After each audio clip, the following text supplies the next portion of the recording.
बात नहीं करती है तो वो तो इतना प्रकाश, उसके मारे एक बड़ी आंख होगी और बड़ा प्रकाश होगा तब चयन कर पाएगी, ऐसे नहीं करेगी। तो सूरत वहां से आई है, धीरे धीरे धीरे धीरे पर्दों में होकर के आई और कम होती आई, और जब पर्दे जब पड़ गए तो छोटी आंख हो गई। तो उसकी लाइट जब शुरू में मिलती है तो बर्दाश्त नहीं होती, जब आंख खुलती है तो ऐसे चमक आती है, तो धीरे धीरे वो आंख खिलती बंद हो जाती है, फिर खुलती है, फिर बंद हो जाती है, तो धीरे धीरे वो चमक जितने की आंख उस प्रकाश को बर्दाश्त कर देती है। शब्द भी ऐसा ही आता है कि थोड़ा शब्द सुनाई दिया बस थोड़ा सुनाई दिया थोड़ा सुनाई दिया, फिर अगर एक आध आने लगे तो तुम खत्म हो जाओगे, उसी समय बर्दाश्त नहीं कर सकते हो तो बस बकोगे और पागल हो जाओगे। धीरे धीरे धीरे धीरे धीरे धीरे बर्दाश्त हो जाता है। इतना शब्द है, इतनी आवाज है, ये घंटे घड़ियाल जो बजते इतनी आवाज से बजते हैं, जब ये कान के पर्दे खुल जाएंगे और उनके सामने जब खड़े होंगे तो इतनी आवाज है कि आप यही कहोगे नीचे लोगों से बर्दाश्त नहीं होगा। हमें तो सहन शक्ति आ गई और प्रकाश बढ़ गया, शक्ति ताकत बढ़ गई और बड़ा रूप हो गया, और फिर सूक्ष्म होता उसमें सूक्ष्म रूप में पहुंच गई तो वो तो फिर बर्दाश्त कर लेती, लेकिन ये रूप रहेगा ये आगे रही बर्दाश्त नहीं हो सकता। अब आपको ये सबूत मिला कि कलयुग में इसी में रहते हुए और जीवों ने उस मालिक को पाया। जितने दृष्टांत चाहो हम आपको तब दे देंगे ताकि आपको ये यकीन हो जाए कि हम लोग भी कलयुग में प्राप्त कर सकते हैं। और जब तक कोई सबूत नहीं मिलता है तब तक आप लोग यही कहते हो कहाँ लिखा है और किसने कहा और किसने देखा, ये कहते वहां तो सबने कहा, न रामुत का वेद जानते न कुछ जानते, न योगी जानते न योग जानते, कोई भी उसका वेद नहीं जानता जवाए संतों के, और वहां कोई जा भी नहीं सकता। जब तक कि वहां के आने वाले संत सदगुरु नहीं मिलेंगे तब तक वहां कोई नहीं जा सकता। तो कैसे आप समझोगे उसको? ये कोई खेल और तमाशा तो नहीं है, सच्चा सनातन विज्ञान है आज घर का, जहां से ये सब हुआ वही का ये वेद है, लेकिन वो संतों से मिलेगा। और संत उसी को कहते हैं जो वहां पहुंचा, जो उसने उसका दीदार दर्शन किया उसका नाम संत है। बाकी और किसी को संत नहीं कहते। आप कहने लगो किसी को, बकरी को भी आप संत कहने लगो, कुत्ते को भी आप संत कहो, लेकिन संत नाम उसका, और वो जीव को रास्ता बता के ले जाओ पहुंचा दे, तो आपको नामदान दे। ये तो एक छोटा सा प्रमाण आपको दे दिया। अब नामदान लेंगे उसको लीजिए और आज ही से शुरू कर दीजिए ताकि जल्दी से आपकी आंख और कान खोले और चल पड़े। इसमें औरों की तरह से कभी मत रखिए, जैसे और काम धन कमाने के लिए आप शौक से करते हो, लगन से, बड़ी तेज रफ्तार से कि जल्दी से जल्दी हमको मिल जाए, तो इसी तरह से इसको भी कि जल्दी से जल्दी जीवात्मा इस पार से उस पार उतर जाए। जल्दी कीजिए, अपने घर में जाए, न वहां पे जल में न मरे। जब जन्म मरण खत्म हो जाए, असली यही काम है कि न जलती है न मरती है, ऐसा अपना परम धाम मिल जाए, बस अपना सदा के लिए छुटकारा हो गया।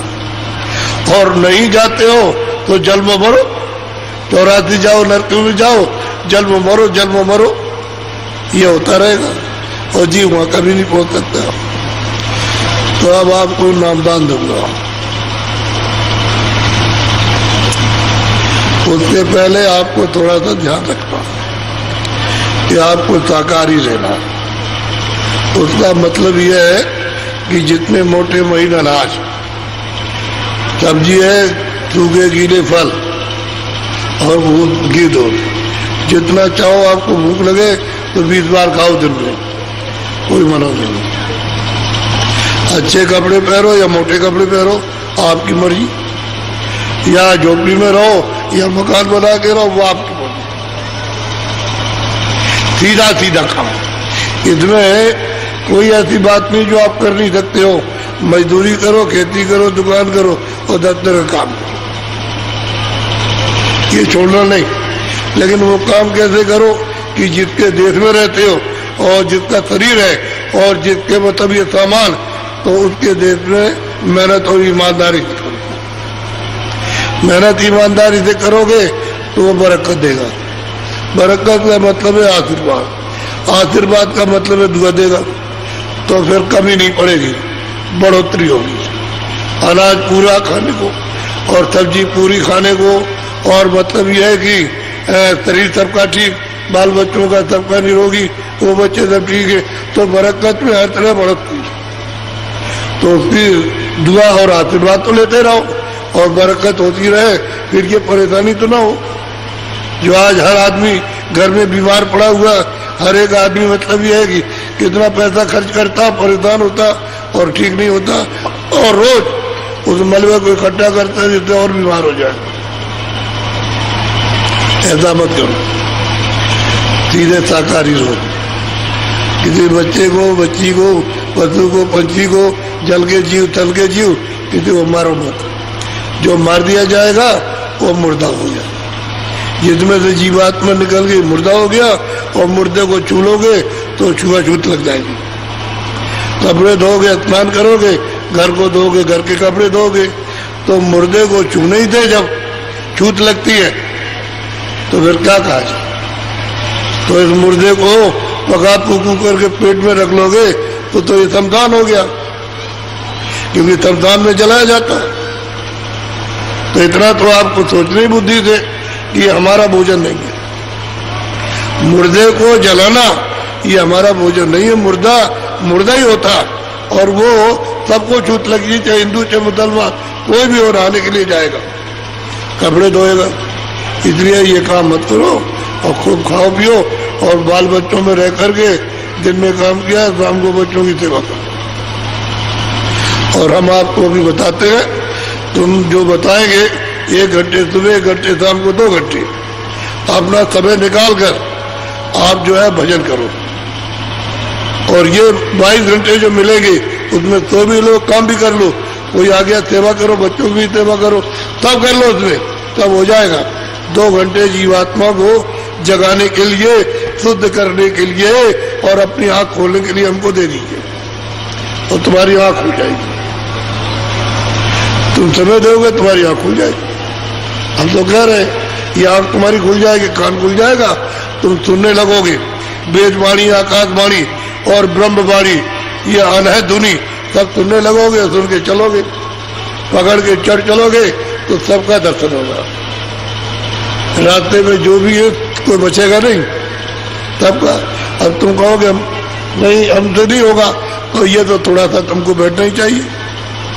अरे थोड़ा सा निमित्त मात्र कुछ, और कुछ मदद मिले और उसकी कृपा हो जाए, जल्दी काम हो जाए।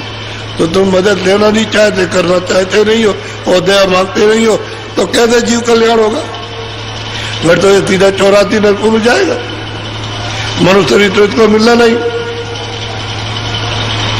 सोच के, मैं कोई ऐसी बात नहीं, हुक्का पियो, बीड़ी पियो, तमाकू, हमने तो कुछ नहीं पिया। मत करो बच्चों कि जो तुम्हारी बुद्धि को पागल कर दे। और माँ को पकड़ो, उसके हाथ को भी 2 औरत है। लड़की को पकड़ो, औरत, भतीजी भांजी को पकड़ लो उसको कि तू औरत है, चल कमरे में। तो जब तुमको बुद्धि का जरा भी बहुत सेंस नहीं रहेगा, बोध नहीं रहेगा, तो कैसा लिखेगा अपने आप, तो कड़ी सजा मिलेगी। आपको तो ये मालूम है, इसलिए आपको मना किया जाता है कि भाई इस काम को मत करो। आप तम्बाकू पियो, बीड़ी पियो, हुक्का पियो। पहले हुक्का चलता था, और जो बच्चे बच्चियां बीड़ी तम्बाकू नहीं पीते हैं, ना हुक्का पीते, कम से पी लो, और छोड़ना था छोड़ दो, उसके लिए कोई मना नहीं है। और अगर न पियो तो कोई मना नहीं कि तुम पियो। जो चीज तुम्हारे हानिकारक और नुकसानदेह है और तुम्हारी जीवात्मा को हरण कर, वो मना कर दिया। 2 चीजें हैं, एक तो शाकाहारी और टूट जाएगा। ईमानदारी से कर्म करोगे।